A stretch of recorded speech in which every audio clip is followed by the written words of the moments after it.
Adijo lepota misticiranih eterskih glaskov. Tu je drugačen, vizualen, striman, lušten, zaliman, v iber softi grš. Intervju Radia Študent.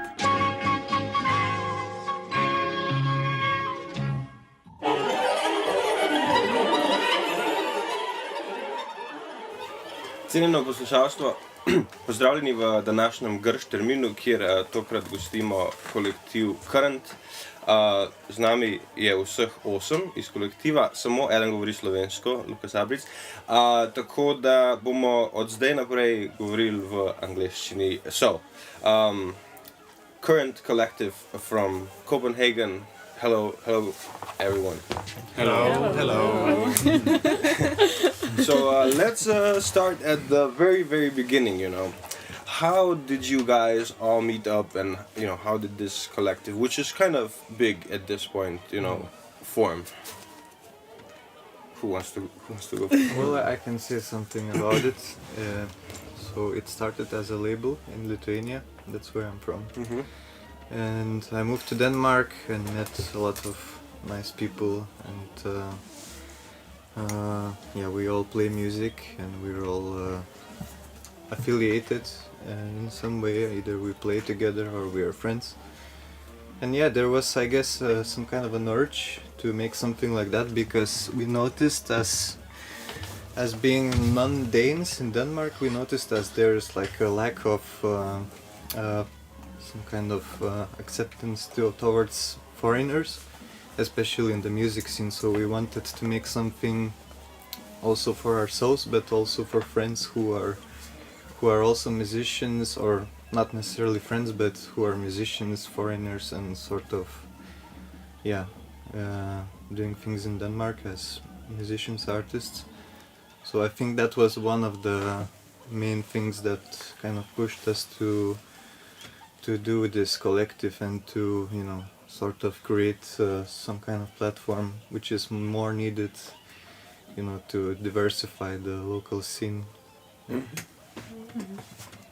It's also like I guess so a lot of us studied in the same conservatory, and it was also a way to kind of maybe keep some kind of community together, because for me personally, but I think a lot of us had this experience of like after finishing your studies and stuff, it becomes very lonely, or at least in Copenhagen is a thing. So to kind of how to continue the community work and to create some caring community within the music scenes, let's say, in the city. But in terms of like infrastructure in Denmark, you said there's not a lot of things that would include foreigners, and then this need, or you arose to form the collective. So like in what way did you manage so far to sort of build that infrastructure? Well, we started creating a concert series where we could play with our concerts, and where other kind of up-and-coming young artists within the experimental field of music and foreigners also living in Copenhagen could play. So that's one way for us to kind of make a platform or an infrastructure for us to get involved and play our music and share our art with the city. And in a way it's a lot about combining forces also, because it's a lot of work for upcoming artists to get their music out there and get their music being seen, and it's a little bit extra hard for foreign artists.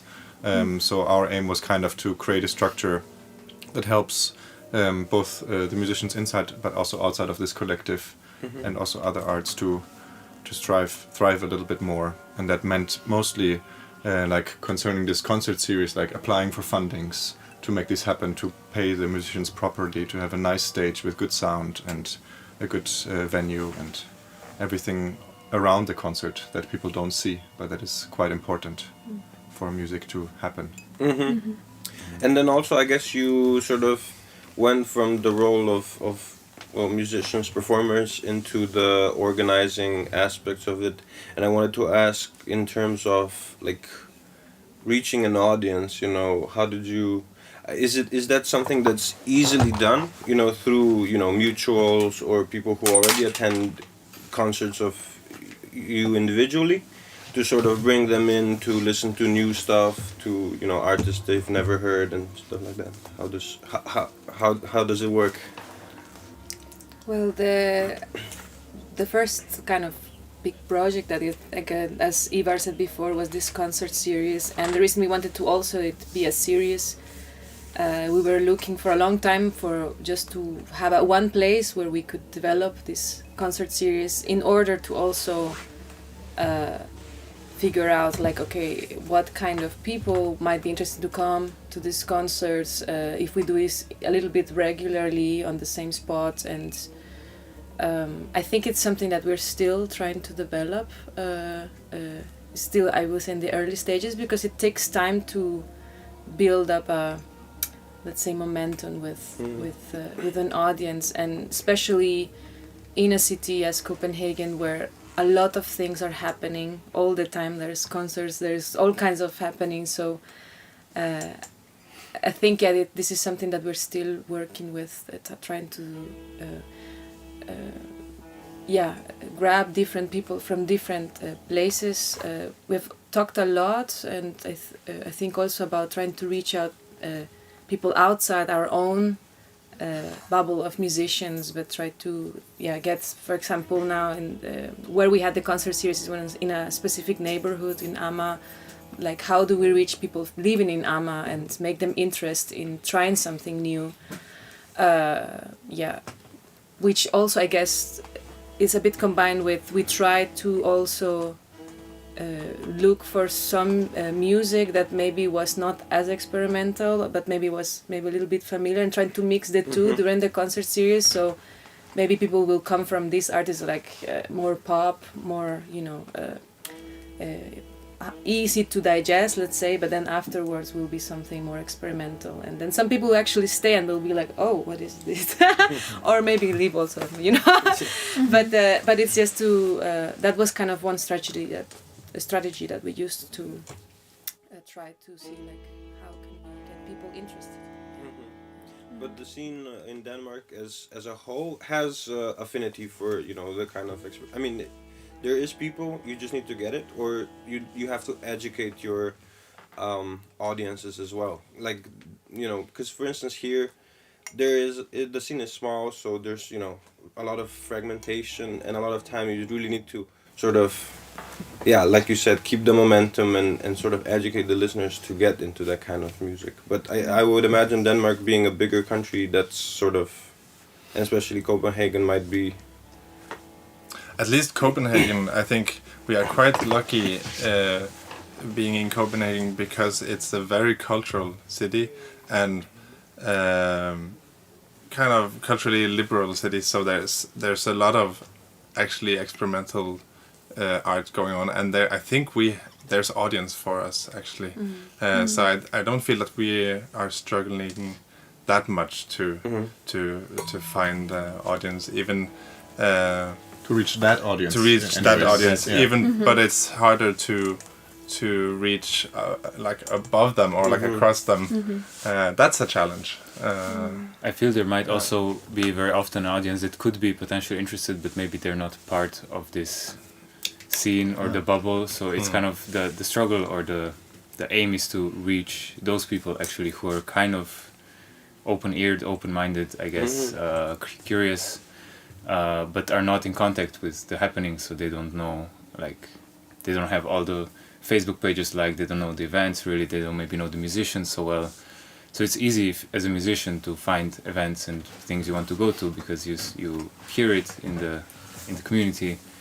But outside of it, I guess, I think it's kind of it's a bit of a challenge, and I think it's something maybe that also a lot of musicians, maybe more experimental musicians, are not taking such good care of, to try and reach audiences. So like, you know, they maybe use these social media platforms in a way where it's just, you know, oh, but here is something. This is I play here, and then the same people will see it. The same people will come.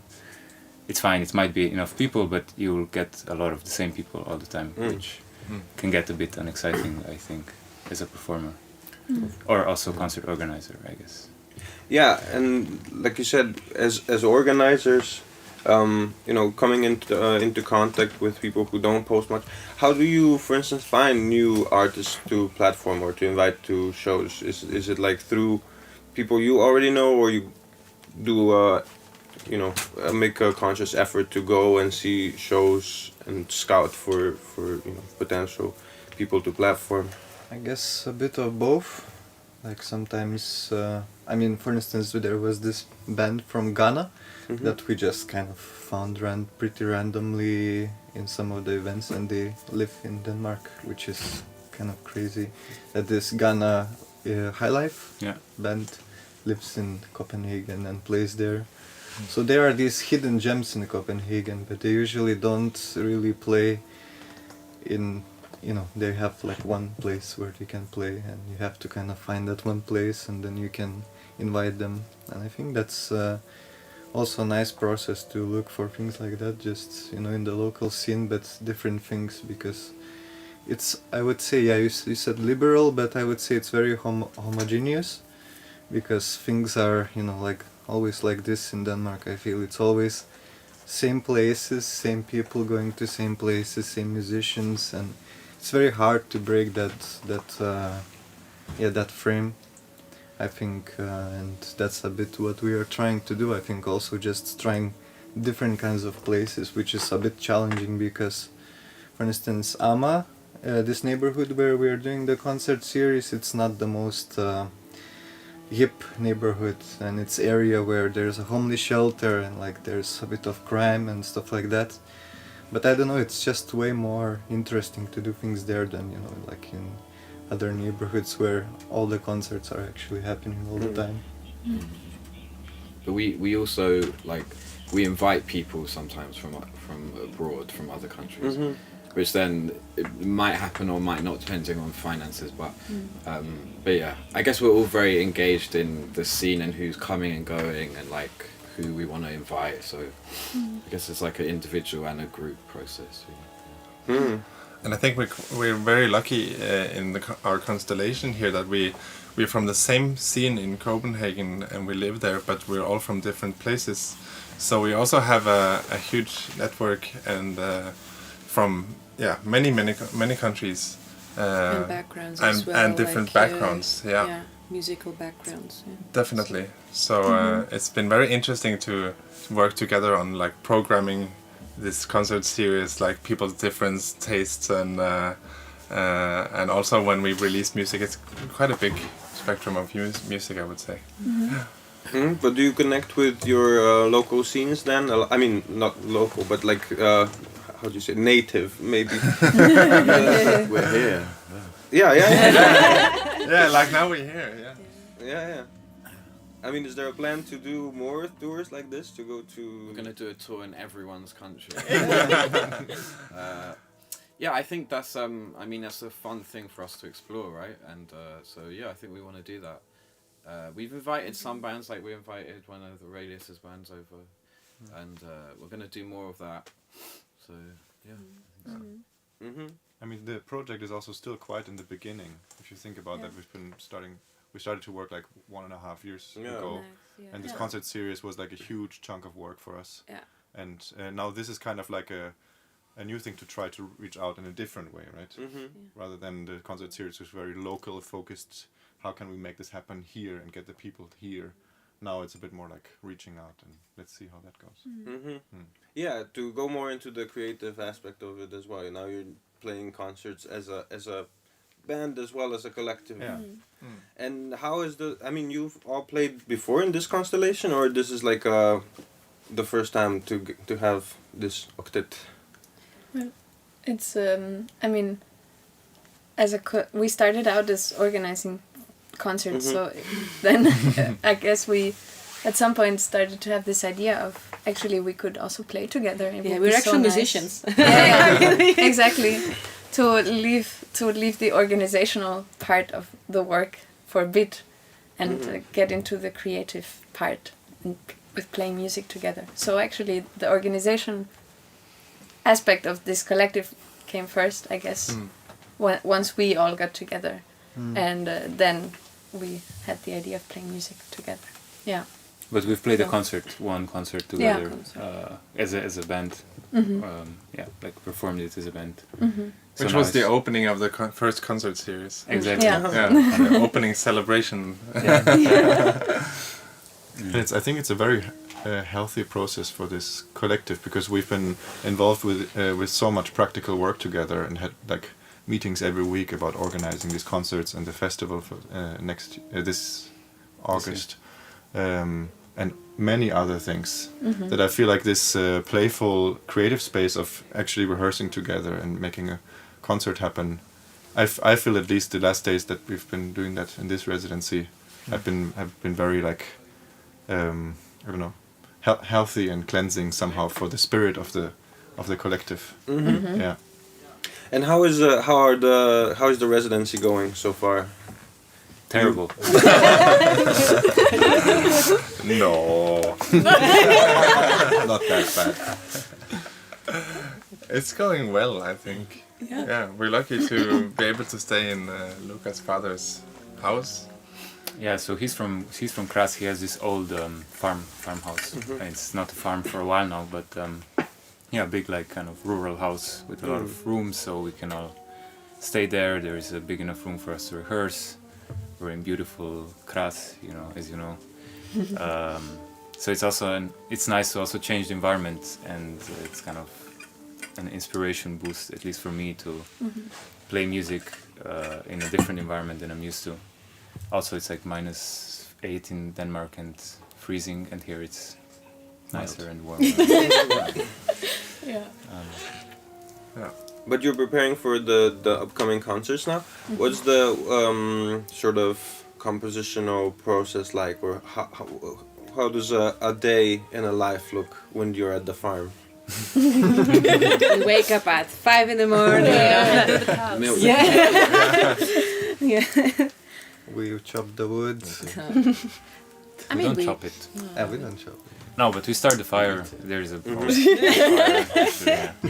And then we kind of usually by 10, or like 10 is kind of the first rehearsal, let's say. So until 10, everyone is kind of free to eat at their own time or prepare as they see fit. Then we have a session, like 2 to 2.5 hour session, then lunch break, and then another session in the afternoon, and then evenings are usually kind of off again. So we have these 2 working sessions where we individually bring ideas, or some of us, and then we work on them collectively. And figure out solutions, learn the music, everyone's music, and I think it's also now very relaxed kind of process in a way, because I think we didn't really like say, okay, everyone has to come with a composition, or I think we really trusted each other, I guess, that we will figure out when we're together, okay, how do we sound together, and maybe there's one little D here, and okay, how can we do that into some music that everyone can feel like they're giving something to it, I guess. And I think we work pretty well, to be honest.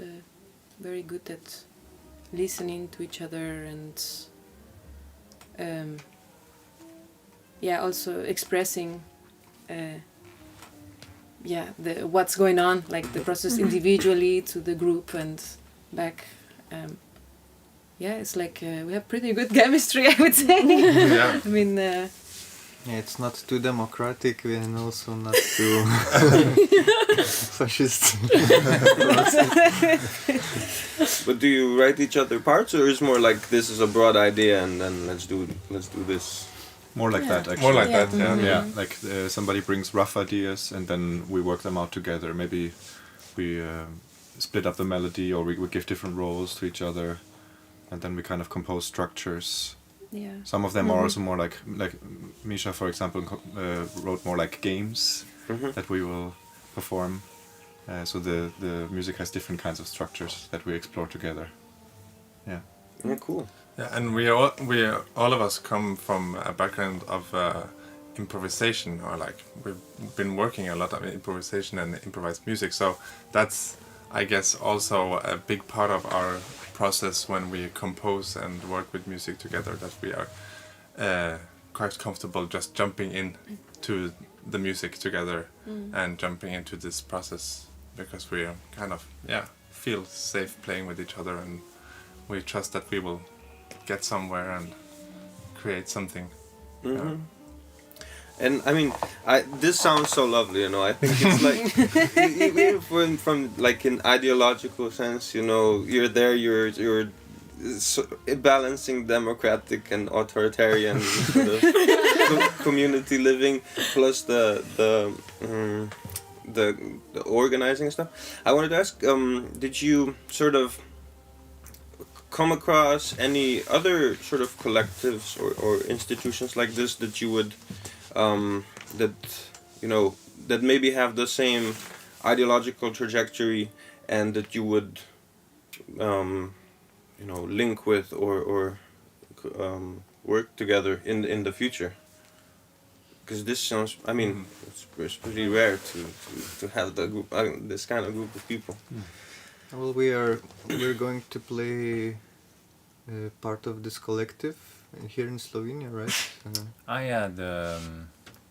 There's this concert series Free Fru Fra, which is this Gorica-based improvisers. I think they're called CRRNT Collective. Okay. Is the kreativna cona Vrtojba. So Kacova. Yeah, exactly. So yeah, I guess they have kind of a similar format also. It's a bunch of musicians who work together and love doing improv, and they love having other people coming through and then interacting with them. So I met Jure Boršić, who is part of it quite recently, and we've been talking, and it sounded like a great idea to kind of join forces and make some sort of mixed combos, so that in a sense we also play with each other and kind of really exchange this, let's say, I don't know what I would call it. Yeah. And then we also explored like obviously we get in touch with Danish music collectives around us. There's some in Copenhagen that also work in similar ways, that also release music, and this whole topic of like Danish and non-Danish, we try to manage that a little bit, because there's also collectives that are very Danish and seems kind of exclusive, and for us it's like it takes an effort to stay open for that idea, like to work together with these people. But I think I think there's like touching points starting to show up after this year of work, where we will probably collaborate with some of them that are, for example, in Copenhagen. There's also a nice collective in Aarhus that that you brought us in contact with, and that we might work with in the future, which is called Aarhus Lydforening. Yeah, it's another city in Denmark. It's quite a smaller city, and it's a collective that, they are trying to have actually, it's a collective of electronic musicians mostly, and they want to provide equipment for people that are out of university or that don't have the equipment for themselves, which is actually quite a great thing, because in Aarhus there is in the university there's a lot of great equipment for electronic musicians, and most of the people who left or who finished, they're like, okay, what am I doing now? I made all this great music with this equipment, and now what's the plan? So they're doing that, and we're planning a collaboration with them. Exchanging concerts. To go to Aarhus, to play there, to do a kind of networking day, and to have the same thing in Copenhagen with them. Nice. Yeah. We have a lot of ambitions. Yeah, it's good. Yeah. I mean, I think that's what drives you. Yeah. But are you planning also to release like music the music that you're preparing now, or music in the future, as the band or the collective as it is now? Well, some of us, I don't know if we've talked with together about this, all of us, but I've had several talks with some of you. Coffee talks in the smoking breaks and during these last couple of days, actually kind of, thinking about the idea of releasing music as a band. Because we haven't done that so far. So far on our record label, we are releasing music from our individual projects, or projects that some of us are into together, or external people's music. But hey, we're making music and we're playing concerts, and sounds pretty good. we like it and enjoy it. We are officially agreeing, everyone here. So I think we're agreeing. Now it's online, it's on tape. It has to happen. This is the slightly non-democratic aspect. You kind of force people in a situation where they have to agree. Yes, we're doing it. But what are some of the other plans for the future? So continue with the concert series. Do residencies around? So the festival is actually the next biggest thing. Not next, but the biggest thing that's coming up is a festival in August, which is a bit of a continuation of the concert series. But when we did this concert series, we had like a quite tight plan of like making 2 concert evenings every month, and they were quite big, so it ended up being a lot of work. And for this year, we wanted to focus that energy on a festival that goes several days in one. That will happen in August. And also And also Winter Jazz. Yeah, and then in the upcoming jazz festival in Copenhagen, we are planning a release fest where we're releasing 5 records of own and other bands, and that's also a big thing. And we're also collaborating with the conservatory to do a concert evening together with students in Copenhagen. That's the We're releasing a lot of music actually. It's like an album, at least an album a month, right? Yeah. Isn't that what? So it's a lot actually. Yeah. Which is great. But do you print CDs or vinyls as well, or is it just? It's different for each project. We have some vinyls around, but digital and sometimes CDs as well. So it varies. I mean, usually we don't have any like funding, or like this is not covered, so it's usually independent for the artist, or like who is in charge, right? Yeah. In the sense. Yeah. We don't have funding as we don't apply for funding as a collective or like As a label. As a label, you mean? Yeah. So we just facilitate like releases for ourselves and some other people, but usually mostly our own bands.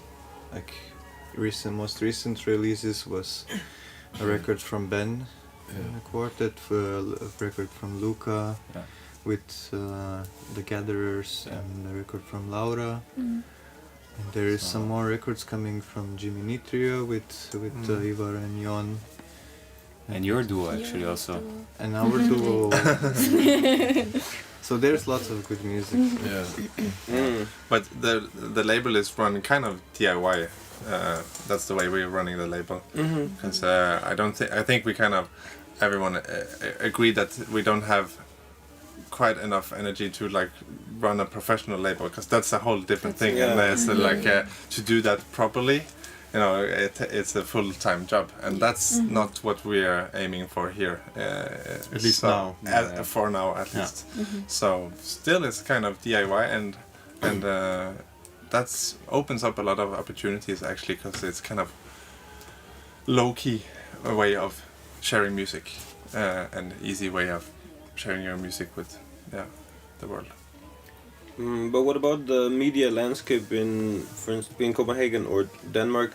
Did you get any traction in this year and a half of working? Do people approach you to sort of for the music that you release, or as an active part of the scene, to sort of document what's going on with the concert series and now the festival and everything? Is there space for this or is it or you're not there yet with the. I think it's starting. I mean, you can feel it picking up somehow. I think the concert series made a big difference for people to start to know us. It actually got a lot of requests. I mean, of can we play at your upcoming concert series? Artists, at least on that radar, we're popping up much more. But also for collaborations, organizations or like the conservatory started reaching out to us, and like it starts becoming a bit more both-sided. But as I said earlier, like it's still quite in the beginning, and we are working on building up this momentum and the reach and in this way. And there's some small also DIY initiatives that, for instance, there is this TV that always comes to film just voluntarily, and it's called TV Marinated. That means marinated TV. Oh really? Yeah. And they always come and film just by themselves. Yeah, that's nice. Yeah, it's very nice. And that's available online, or is it just broadcast? It's available. It's available on YouTube, online. yeah. All right. Yeah, some of the concerts from our concert series is out on YouTube. I think 2 of them, right? 2 of them, maybe. Yeah. Yeah. Yeah. 2 whole evenings of concerts. Yeah. All right. So every listener who is tuning in right now can Yes. go and check in. But can we talk a little bit more about the festival that is going to happen? What's the name? What's the plan? Now we're tapping a bit into the dark. Yeah. We've been like we're very ambitious, as we said earlier. So we do a lot of plans at the same time, and sometimes we have to prioritize what's just in front of us, which is these releases coming up and on the festival. And I think there was some idea, to what we wanted. I mean, the ambition was a bit that, of course, that we have. We talked about 2-day festival. That, but we wanted it to not only be just concerts, but there will also be some things happening in the morning. So this reaching out to new audiences, maybe that I mean, not every person has time to go to concerts in the evening, maybe, or I don't know, like. So we talked about this, like having maybe some activities in the morning. workshops. We have workshops. Yeah, like instrument building workshop Instrument was one building thing. workshop, like So just- lectures, installations. Like figure out a way to get people just connected to music in different ways than just the normal format of a concert, and then I clap and then I go home. And also as human beings. As just, human beings. You want to curate composition? Also? Yeah, that we're missions. actually Commissions, yeah. Yeah. do a like commission some for the site-specific commission, for example, specifically for that area, or like specifically for certain people. Also, And we're also planning on doing a community dinner at this festival, I think. As a way for the audience to meet each other and the artists, and also for artists to meet each other and kind of connect. I think social inclusion has been quite important for us in our organizing work. It's been important for us that a lot of different people from different places can access our concerts. That it should be affordable and welcoming, and different kinds of music. That's been very important, and I think it still is an important factor when we organize. Yeah. So that's why we also want to do these workshops for families and community dinners. for young people. Yeah, activities. That sounds super great. I mean, lovely festival. Maybe I'll come. You're invited. Yeah, you should. But in terms of the concerts with the conservatory, do they offer spaces as well to do this? And the festival you're planning to do it, the majority of it in where you did the concert series, or are you expanding into other venues or places? Yeah, we're expanding into other places, but it's also for practical reasons, because the place that we have been holding our concert series doesn't provide technical gear, for example, which means a lot of extra work for us if we want to make a good sounding setup. So for this festival release concerts, we actually reached out to another place which has the backline that we can use, and it's very central and easy for people to reach, and probably much better for this flow of the festival where people are going around all the time.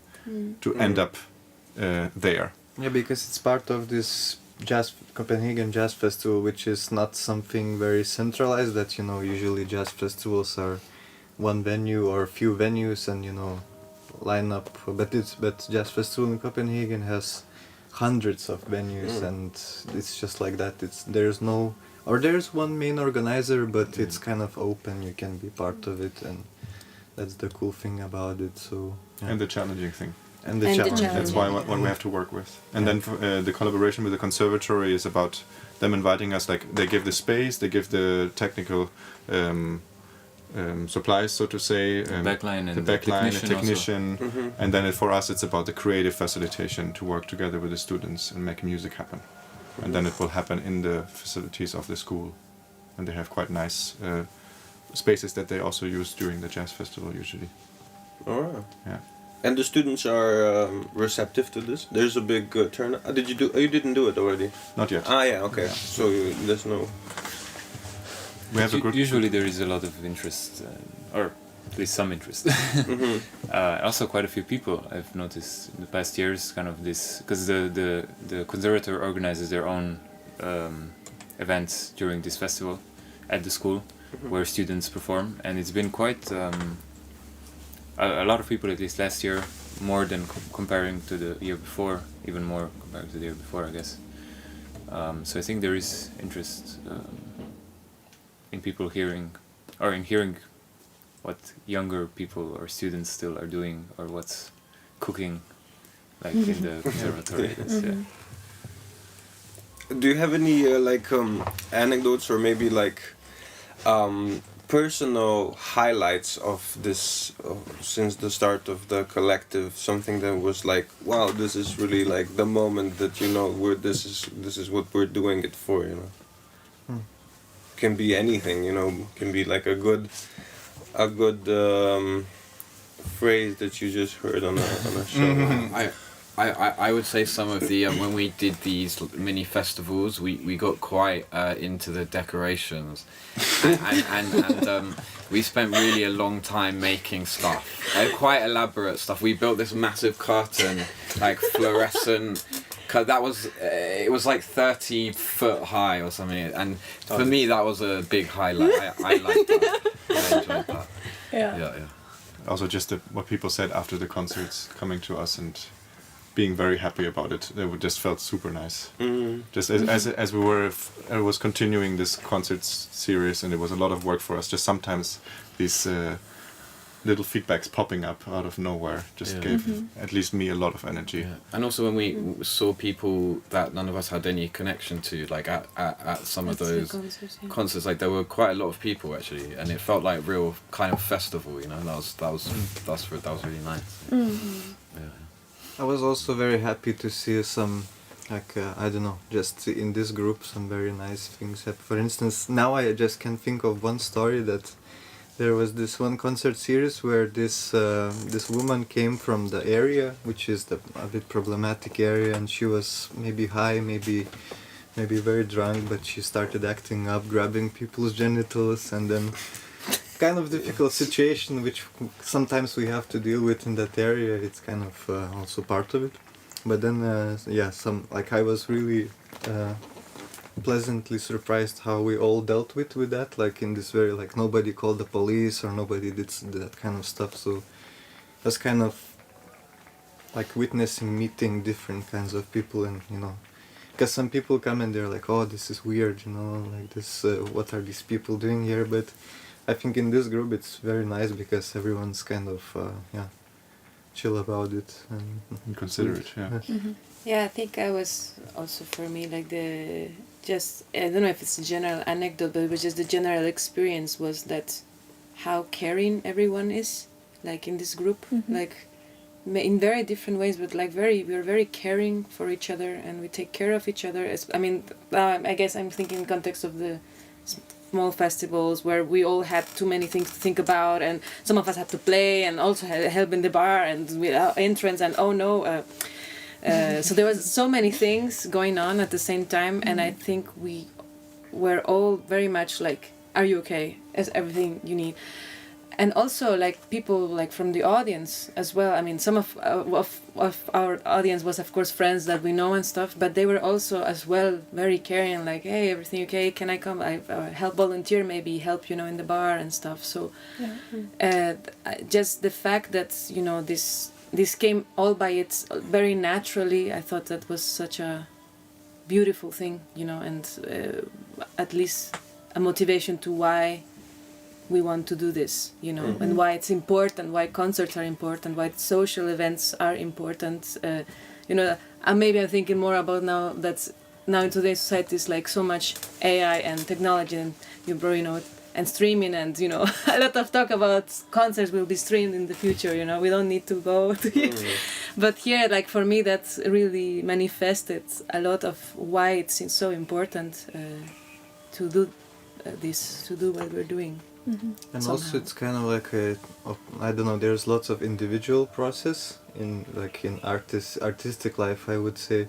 So it's like all about me, you know, me everywhere. So I think this also a bit relieving that, you know, we can actually do stuff together and it feels good, because, you know, it's getting a little bit weird with all this, you know, loneliness in artistic life, I think, or this, you know, like I think it's also part of like the funding thing that, you know, like you so much try to fulfill your projects that you forget that it's actually nothing about that, you know. And I think we're kind of found each other in that process, that, and it was kind of the opposite, to make things happen together in a way.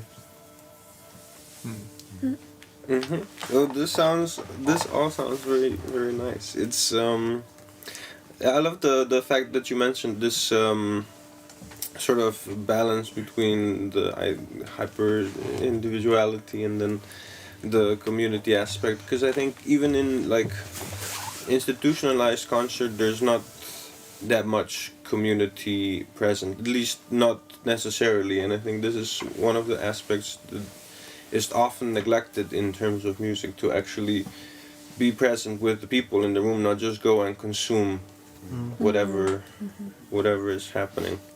But do you also like all this? Do you feel that it seeps into like the community? Does it change the way you approach then music individually? Good question. For me, yes, definitely. Yeah. Like, you mean to our own practices? Or? Yeah, in terms of, for instance, when you go through these experiences where you feel so connected with and if it then when you think about, you know, writing or playing in front of these people, the same sort of connection that you would have as just organizing this event to happen. I think all experiences we have that inspires us affects the way we work artistically, and like, yeah, definitely. So by being in this group and experiencing things through our organizing work, I think definitely that has a huge effect on the way we see opportunities for ourselves and how we could work in the future, and also just musically. And it's also an empowering process, I think, because usually we feel quite left alone with our music, and both individually but also with groups. Like, okay, we want to perform, we want to show this music, but we cannot get out there. Like, there's this wall that we're hitting with the venues, with the bookers, and all of this. And just doing this work a little bit ourselves and kind of setting ourselves into these roles, at least gave me a very empowering feeling of like, okay, but we can also just make it happen. It's a lot of work, but it really works when you do it. And when you can see that people engage in it, that it creates a very holistic experience somehow, and takes also the art to the next level somehow. And that's a bit hard to describe how it does that, but you can definitely feel that. Yeah, the empowering also gives, like, puts the music out there in a different way. Yeah. For me, it was also this shift of seeing or interacting with artists from an organizer perspective, such a different feeling with the artists or the groups that didn't consider us just the organizers and this just a gig and them just doing a job and leaving afterwards, but rather kind of interacting in a more human way, I would say.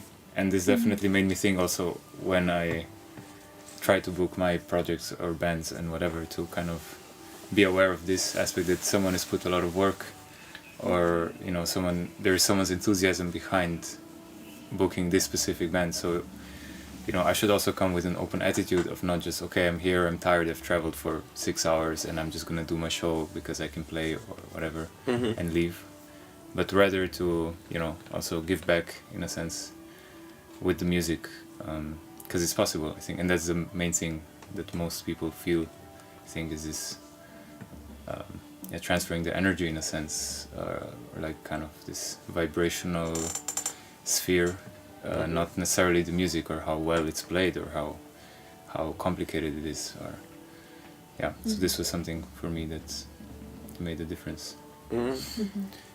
Yeah, just on the theme of like the collective versus the individual, and I think we've probably all felt doing slightly more obscure music that we play that doesn't necessarily have such popular appeal, but to kind of go together as a collective, it like gives it a more powerful voice, and it like it opens doors because it's seen as a bigger thing, and then some other venues or institutions like take it a bit more seriously. It's like it gives you more options in a way, like gives it a bit more power, you know. Is what I felt. And but I'd also say that our probably for all of us, like our music that we make in some way is like kind of about the negotiations between like the collective and the individual, you know. It's like I would say that kind of expresses itself in all of our musics in various ways. Yeah, but I guess like the validation that comes from, you know, having feedback, if not directly from an audience, at least from the group, instead of just throwing things out into the, you know, abyss of the internet and then There is also one thing that I think it also in terms of an experience that I think it was interesting as an organizer was that oh no, it skipped my mind. No, the fact that you know, like I think all of us as artists have been through some experiences with some venues or places, you know, where you don't feel welcome in the venue, or you have to kind of adapt or squeeze, and the music doesn't work because of, you know, and that responsibility as an organizer to also, how do you cater a space for the artists to be able to do their job, right? Like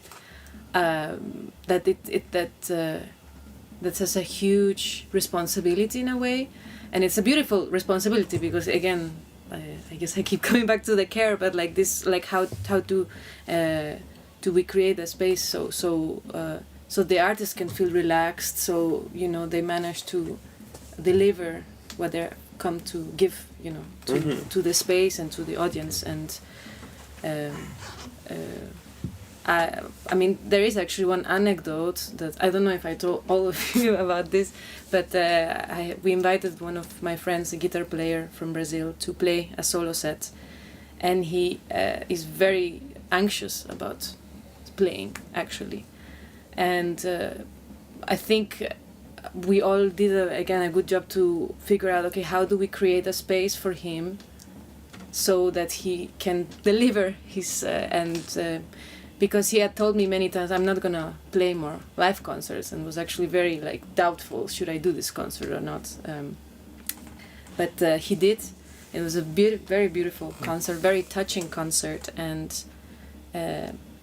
he also thanked me afterwards, and I think the whole collective that's, you know, that managed to give him also the experience of catering the space in a way so that he could just play and became so happy. I was like, maybe I will play more concerts again, you know. And I thought that was such a nice thing also to have, like, okay, like a venue is just not a place where you just you know, you have to beg to play. They also have a responsibility, you know. It's also a you know, and I don't know, I thought a lot about that after our concert series, that is as important, you know, to figure out, it's a dance, you know, between how do the venue create a space where the artist can, of course, we also all the time have to adapt to the sound, to the space, to the maybe new audience, you know, but there's still something of responsibility in the venue to also be able to create this space, collaborate in facilitating so the things can, you know, work out, or I don't know. Yeah. We do have ambitions to find our own space, like permanent space, you know, the current collective space. Don't know when that's going to happen, but it will happen. It will happen. In some years, perhaps. And that's going to be great. I don't know why I said that, but I just thought it's going to be good. No, yeah. I think it's great you said it. Yeah, that's a long-term vision we have, to have a building, or not maybe a whole building, but have a space that is ours, where we can work together, play, maybe record, arrange concerts. Yeah. Our families can live on different floors. But I guess I said that because I did this idea of like because you said like when you release that album, then it kind of you don't really talk to anyone about it. It just exists in the internet. So the idea of like musicians like helping each other out, you know, which I guess is what we try to do, and being there to say, oh, what do you think about this? Oh, I'm working on this thing. Do you want to like tell me something about it? Or like if we had our own space, we could really like do that quite a lot, and that'd be nice. So yeah, I feel like that about the release or the label, that even though there are no money or nothing like super professional, when we had a talk about it, why we are doing it, it was actually to provide a platform instead of self-releases, that just to connect, and just that it's one thing, that you don't need to be alone with it if you want to release it, but it's part of something bigger. And I guess if there's a space, like Flavia said, you can also curate this experience where you're not, you know, you don't have to face the whims of the technician having a bad day, or maybe that's still you still do, but it's always an X factor.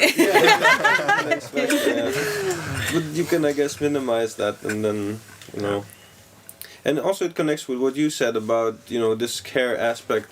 That you see it from an organizer's perspective, to come to concerts with, you know, care for the venue and care for the audiences, and not just, okay, this is a job, I'll just play this and go home. So so this is a great takeaway, I think. This and the inclusivity that you mentioned, the social aspect of giving back to the community. I have maybe one last point. I mean, there's, to our job as a musician, it's quite common that we have to do many things, right? We work on many different layers of making music. Like, people maybe think that we're just in our rehearsal space preparing a concert, and then we play the concert and that's it, or that someone records us, but actually we do so many different layers of work. We're also on graphic designers and social media promoters and recording technicians and mixers and masters, and we all learned a little bit of everything. And I think this collective, and also the way that we work both with concerts and also with releases, is a bit of an aim of like, okay, we're anyways doing all this work already, why not do it together? And like kind of invade these spaces in a good way together, and back each other up and help each other with our knowledge, with our motivation, with our care.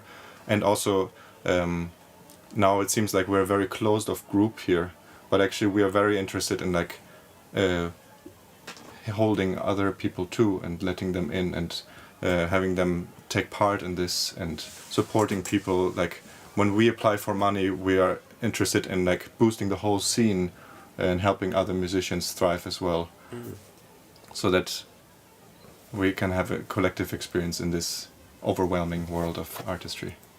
Yeah, and I guess there's a little bit of like competition in that sense, you know, like for instance, very much with fundings and like this kind of thing. So it always feels a bit weird that, you know, we are kind of artists and we all struggle a little bit, and at the same time we kind of, you know, step over each other's heads all the time, and you know, keep away like certain things for other musicians not to find out which fundings to apply for, you know, and it's kind of weird. Are you doing that? So that's the thing, you know, it's like this should be kind of broken because it makes no sense in this time, like at a time like this, you know. Well, then at this point I would thank you all so much for your time. If there's any closing words you would like to say, any shout outs or anything. We're on the Bandcamps and the Facebook. Yes, and also Škuc, the concerts. The concert. Yes, All right. yes. We're playing in Ljubljana town on Tuesday, in 2 days, 9th of January, right? Yeah. Galeria Škuc. You all know it. If you don't, you can find it fairly easily. We start at 8:30. We're gonna play some music we've been working on now for the past few days, and we'll keep on working until the concert. So you're all warmly welcome. Also to bring your friends, family, extended family, nemesis. Pets. I don't know if pets are allowed. Oh yeah. That's something to check As out. Ben said, we have the Bandcamp, which is an important platform for the music that we have and will be releasing. So it's just good to know how you spell it. It's the CRRNT Collective. When you find that on social media, on Instagram, Facebook, the website, or on Bandcamp, they will all link to each other. Cool. Yeah. And, yeah. Yeah, and if someone out there has a collective and are interested in collaborating, please Yes, reach reach out, out. because we are here as we're kind of going abroad together as a collective for the first time on this trip, and it's the beginning of of a kind of a journey, I think, where we want to, you know, go more abroad and collaborate with collectives and people, organizations in different countries and cities. So please reach out. Yes. Yeah. All right. Well, thank you again, and you can meet the Current on Tuesday at 8:30 at Škuc. So bye bye. Bye bye. Ha det. Waving at the mic.